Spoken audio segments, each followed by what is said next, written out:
The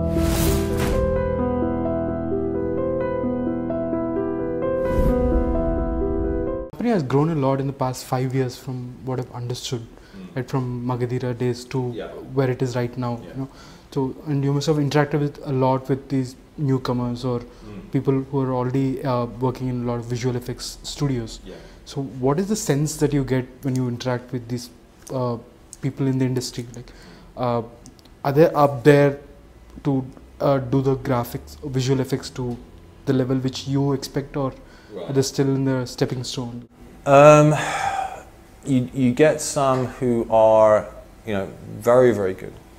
They excel. I mean, some of the guys we have, I definitely couldn't do what they do without any shadow of a doubt. I'm basically a generalist. I don't specialize in one specific area. Maybe lighting and effects, kind of. But there's some guys in these areas which are just, step above me. There are, individuals in other studios which I know here are brilliant. I'd take them in a heartbeat if they just leave. But the main issue that we find trying to source new talent here is the fact that trying to cherry pick and find those key individuals is hard. It really is hard. And it's down to, dare I say it, the way that they are taught. That's the key problem. There's some institutions here which do a very good job, some lecturers do a very good job, but there are some which don't.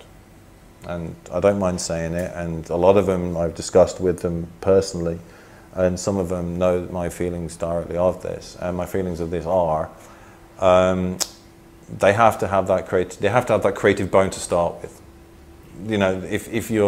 If you're not interested in the art, if you don't treat this as an art, if you just treat it like another job, do something else, man, seriously. You don't want to be, busting your chops on shots at God knows late at night because the director's decided for an nth iteration and the deadline's tomorrow and you need to get this thing done. If you don't enjoy it, if you don't love what you do, you're busting your backside for that 3 seconds, 4 second shot that you've maybe worked on it for 6 months or something like that, and it's on screen and now it's gone.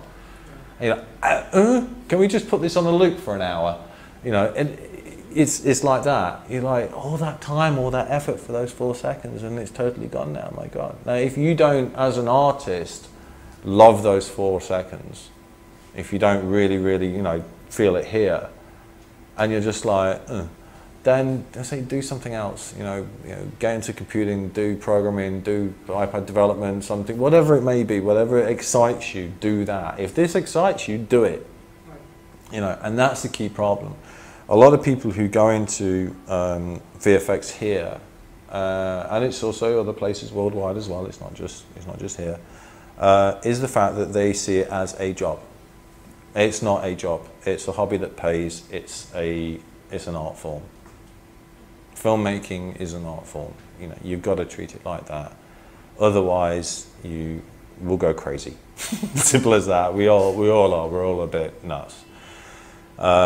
So you've really got to love this stuff. If you don't, then you're going to go nuts, and you're not going to develop.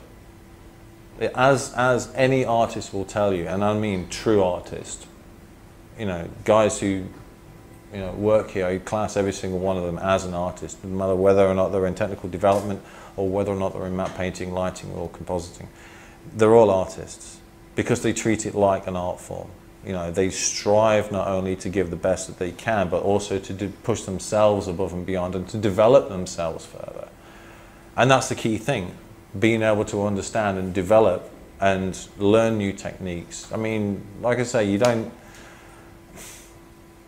look at a bowl of fruit and go, yeah, I kind of got it, and then go for it. Or Leonardo da Vinci didn't kind of work out, okay, this is the palette, this is the brush, this is the paint, that's the canvas, okay, Mona Lisa. You practiced. Yeah. And it's the same deal with VFX. It's an art form. So therefore you have to treat it the same. You can't develop as an artist either through, technically, creatively, all through the ranks. if that's your objective, moving your way through the ranks and salary and so on, you gotta get good. And by being creative and enjoying yourself in the process is the way to succeed. It's the way to develop. It's the way to move ahead and move forward in these things. You grew up in the UK and now you're working in Indian cinema. Yeah. So do you feel the necessity to understand the kind of films being made here, or when it comes to your work it doesn't make a difference because you're... Yeah, even some of the films that I've worked on here, we go and see them and like, huh? I don't get it. That's a little bit OTT, but I do understand it now. I mean, initially I was, what? Why is he saying that and doing that and that dialogue and this kind of thing, and why is he slapping him? Why is he sort of slapped him right in the face? He's your friend. Why are you slapping him? If you do that in England, some other guy's going to slap you back like really flipping hard. So nowadays it's like, oh right, it's camaraderie, it's banter, it's that kind of thing. So I kind of get it. I kind of get it now. But initially I was, whoa. You're just talking about that you really didn't understand the films in the beginning and now you've gotten used to that. But when it comes to your work, how does it work? Because you're breaking down everything into images and programming and all. The process itself is pretty standard for over here compared to, so it's pretty much the same over here as what we would do for someone over in the West nowadays. It's pretty much come into its own now in the last, I think, maybe 3 years or so.